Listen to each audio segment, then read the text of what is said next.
మనము సంస్కారంలో రక్త మాంసాలు తీసుకున్నప్పుడు ఈ రక్తాన్ని ఏమనుకుంటామంటే ఏదో ఒక ద్రాక్ష రసం తాగినట్టుగా తాగేస్తుంటాం, కానీ దాని విలువ తెలుసుకుని మనము తాగమన్నమాట.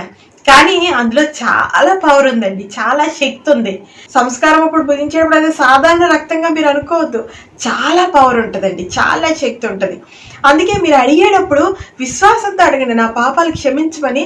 నిర్దోషమును నిష్కళంకము అయిన అమూల్యమైన యేసు రక్తంలో మనం విమోచింపబడినట్లుగా చూస్తాము. ఈ రక్తంతో నేను శుద్ధీకరించబడతానని నమ్మితే మన పాపాలన్నీ క్షమించబడతాయండి, అవి శాశ్వతంగా క్షమించబడతాయి.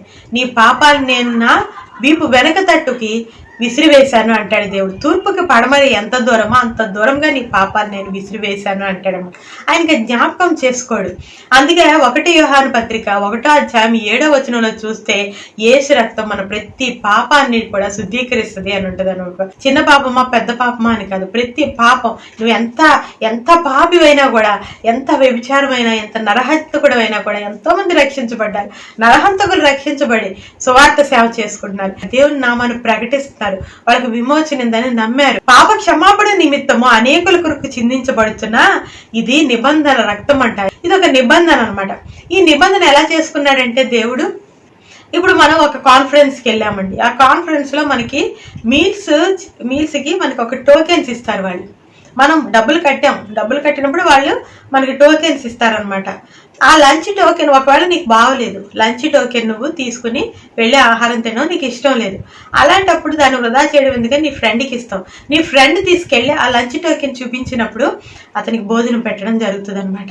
కానీ మీరు ఒక విషయం అర్థం చేసుకోండి, ఇక్కడ నువ్వు వెళితే భోజనం పెట్టాలా, వాళ్ళు ఆ టోకెన్ చూసి భోజనం పెట్టడం జరుగుతుంది అనమాట. అలాగే నువ్వు వెళితే దేవుడు నిన్ను శుద్ధీకరించడం కాదు, ఆ రక్తాన్ని, యేసయ్య రక్తాన్ని నమ్ముకొని నన్ను శుద్ధీకరించు అంటే తప్పనిసరిగా దేవుడు నిన్ను పరిశుద్ధపరిచే అవకాశము ఉంటది అనమాట. అందుకే నీ స్వనీతి ఏంటంటే మురికి గుడ్డ అంటే కోడెల రక్తంతో కాక తన స్వరక్తంతో పరిశుద్ధ స్థలంలో ఆయన ప్రవేశించాడు అన్నాడు. మన స్వనీతి కాదండి, ఆయన రక్తం, పరిశుద్ధ రక్తంతో మన పరిశుద్ధ స్థలంలో ప్రవేశించే అవకాశము ఉంటది. ప్రకటన గ్రంథంలో కూడా ఉంటది కదా, యేసు రక్తంలో తన వస్త్రాలను ఉతుక్కున్నవాడు ధన్యుల. రక్తంలో ఉతుక్కున్న వాళ్ళంట మన మరణాన్ని జయించారంటండి, జయించి అక్కడికి వెళ్ళారు, అపవాదిని జయించారు. యేసు రక్తంలో ఏముంది, మనకి జయం ఉంది, మరణం మీద కూడా జయం ఉంది. అలాగే మనం నిర్గమాకాండంలో చూస్తే 12వ అధ్యాయం 13వ వచనంలో మనకు ఆ 12వ అధ్యాయంలో ఒక సంభవం ఉంటుంది. అదేంటంటే పస్కా బలి పశువు యేసు రక్తాన్ని మనం పస్కా బలి పశువు యొక్క రక్తంతో పోల్చి చూసుకుంటే ఆ రక్తాన్ని వారు ఏం చేశారంటే గడప కమ్మల మీద రాశారంట. రాసుకున్నప్పుడు ఏమైందంటే మరణ దూత వారిని సమీపించలేదంట. అందుకని మనకి ఏంటంటే మరణము మీద జయం వస్తుంది. ఆయన రక్తాన్ని మన యొక్క హృదయ క్షేత్రాల్లో మనం రాసుకుంటే ఏ అపాయము నీ గుడారము సమీపించదా. మీరు చిన్న దోమలను చూసారండి, దోమ ఎప్పుడు కూడా నలుపు రంగును ఆశ్రయిస్తుంది. నాకు చాలా ఆశ్చర్యంగా ఉంటుంది, ఇంత చిన్న దోమకి నలుపు రంగులో ఉంటే నేను బ్రతికిపోతాను, తెలుపులోకి వచ్చేస్తే నేను చనిపోతాను అని తెలిసి అది నలుపును అంటు పెట్టుకుని అది ఆశ్రయించుకుని ఉంటుంది. ఈ చిన్న దోమకి ఇంత జ్ఞానం ఉందే, కానీ మనిషికి ఎందుకు జ్ఞానం లేదు? నేను తెలుపుగా నా వస్త్రాలు మలినమైపోయి నేను నల్లటి వస్త్రాలు నేను ఉతుక్కుని తెల్లగా చేసుకుంటేనే పరలోకానికి వెళ్తాను, కానీ ఈ విధంగా నేను మలిన వస్త్రాలతో ఉంటే నలుపులో నేను దేవుణ్ణి సమీపించలేను, నా వస్త్రాలను ఉతుక్కోవాల్సిన అవసరం ఉందని మనిషి ఎందుకు ఆలోచించట్లేదు అని నేను అనుకుంటూ ఉంటాను అనమాట. ఒక్కసారి ఆలోచించండి, మనం ఎందుకు పరమునకు పోయే మార్గాన్ని, జీవ మార్గాన్ని విడిచిపెట్టి ఈ యొక్క పాప లోకంలో ఇంకా పాపంలోనే ఉండి ఇంకా చీకటి బ్రతుకులే మనం ఎందుకు బ్రతకాలి? మనం ఇప్పుడే ఆయన రక్తం ఎంత పరిశుద్ధీకరిస్తుంది అంటే ఆయన రక్తాన్ని నమ్ముకుని మనం ఇప్పుడే పరిశుద్ధత వైపుకి నడిచిపోవాల్సిన అవసరం ఉంది. యెషయా గ్రంథంలో మనం చూస్తే 53వ అధ్యాయం 5వ వచనంలో ఏముంటదంటే అతను పొందిన దెబ్బల చేత మనకు స్వస్థత కలుగుచున్నది అని ఉంటుంది. నిర్గమాకాండం 12వ అధ్యాయం 13వ వచనంలో చూస్తే నేను ఐగుప్తు దేశమును పాడు చేయుచుండగా మిమ్మల్ని సంహరించుటకు తెగులు మీ మీదకి రాదు, ఏ తెగులు మన గుడారాన్ని సమీపించదు, ఏ అపాయం మన దగ్గరికి రాదు. యెహోషువ గ్రంథం 2వ అధ్యాయంలో మనం రాహాబ్ అనే స్త్రీని చూస్తాం అనమాట. ఆమె వేశ్య, ఆమె చనిపోవడానికి ఆమె అర్హురాలే, కానీ ఎప్పుడైతే నమ్మిందో, దేవుణ్ణి నమ్మి ఆమె కూడా రక్తానికి సాదృశ్యంగా ఆమె ఒక ఎర్ర తొగరుని ఆమె గృహానికి ఆ యొక్క ద్వారబంధం నుంచి, ఆ కిటికీ కమ్మల నుంచి వేలాడేస్తుంది అనమాట, ఎర్ర తొగరిని. అది రక్తానికి సాదృశ్యం. దేవుని యొక్క ఈ పరిశుద్ధ రక్తానికి సాదృశ్యమైన ఎర్ర తొగరిని చూసినప్పుడు యెహోషువ ఆజ్ఞాపించినట్లు ఏ సైనికుడు కూడా వెళ్ళి ఆ యొక్క గృహాన్ని పాడు చేయడు, ఏ నాశనం చేయడు. అందులో తన యొక్క ఇంటి వారందరినీ అట్టు పెట్టుకుని వాళ్ళందరి ప్రాణాన్ని ఆమె కాపాడుకుంటుంది. ఆ తర్వాత కాలంలో ఆమె ఆశీర్వదించబడిన గృహాన్ని నిర్మించుకోవడం జరుగుతుంది అనమాట. అలాగా దేవుని యొక్క రక్తం అండి సకల ఆశీర్వాదాలే ఇస్తుంది. మనల్ని, మన కుటుంబస్తులందరినీ రక్షిస్తుంది.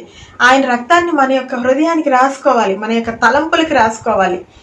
మన యొక్క ఈ తల ఉంది చూసారండి, ఇక్కడికి రాసుకోవాలి మనం. అంటే ఏంటంటే అపవాది వచ్చినప్పుడు ఇక్కడ మనం వేసుకున్న ఆ రక్తపు ముద్రను చూసి పారిపోవాలన్నమాట. అపవాది నీ గృహాన్ని సమీపించకూడదు. ఎందుకంటే నువ్వు నమ్మావు. ఈ రక్తపు కంచె, మన పిల్లల చుట్టూ రక్తపు కంచెని ఉంచుకోవాలండి. ప్రార్థనలో మన రక్తపు కంచెని కట్టాలి. ఈ రక్తపు కంచెని చూస్తే భయపడి సాతాను పారిపోతాడు. మీ పిల్లల జోలికి రాడు, మీ ఏ ఆశీర్వాదాన్ని దొంగిలించడానికి వాడు రాడనమాట. రక్తం అంత పవర్ఫుల్, అంత శక్తివంతమైంది. అలాగే జకర్యా గ్రంథం 3వ అధ్యాయంలో చూస్తే మనం యెహోషువ అనే యాజకుడిని చూస్తాం. యెహోషువ అంటే యాజకుడు అంట, ప్రధాన యాజకుడు అంట. కానీ అతనికి కూడా మలిన వస్త్రాలు ఉన్నాయంట.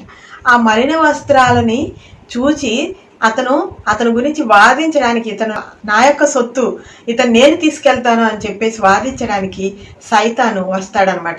వచ్చినప్పుడు అక్కడ మనం చక్కగా చూస్తాం ఏముంటదంటే 3వ అధ్యాయంలో ప్రధాన యాజకుడైన యెహోషువ మలిన వస్త్రాలతో నిలబడినట్లుగా చూసినప్పుడు అప్పుడు దూత అంటాడు సాతానుతో, దేవుడు నిన్ను గద్దించునుగాక అంటాడనమాట.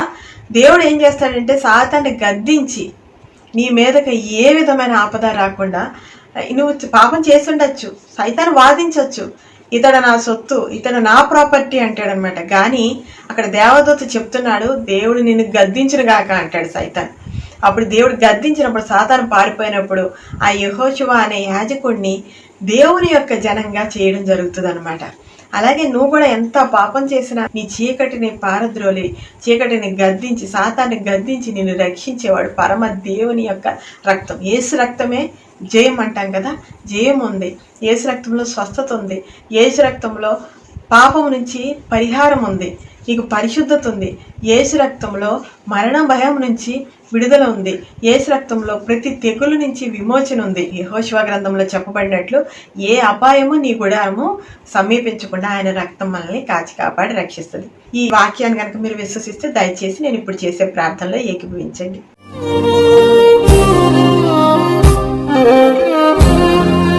యేసయ్యా, గొప్ప దేవ, గల దేవ, నీకే వందనాలు, స్తోత్రములు తండ్రి. దేవ, అయ్యా బిడ్డలు ఎంతో మంది ఆయన నీ రక్తాన్ని నమ్ముకుని తండ్రి నీ ముందు కూడి ఉన్నారు ప్రభా. తండ్రి ఆయన ఎంతో మంది అస్వస్థులై ఉన్నారు, గాయాలతో ఉన్నారు, దెబ్బలతో ఉన్నారు, క్యాన్సర్ రోగాలతో ఉన్నారు ప్రభా.